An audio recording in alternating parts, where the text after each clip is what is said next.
Hello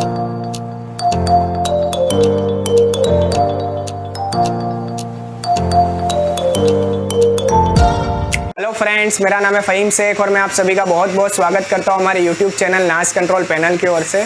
आज हम आपके लिए एक वीडियो उसके लिए बना रहे हैं कि कल हमारा एक मशीन विशाखापट्टनम के लिए mineral water filling machine dispatch होने वाला है।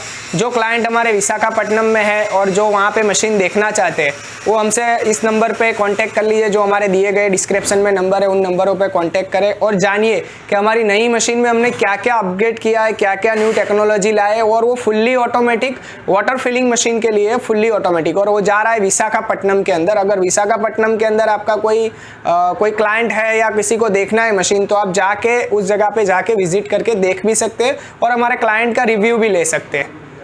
Thank you for watching our video.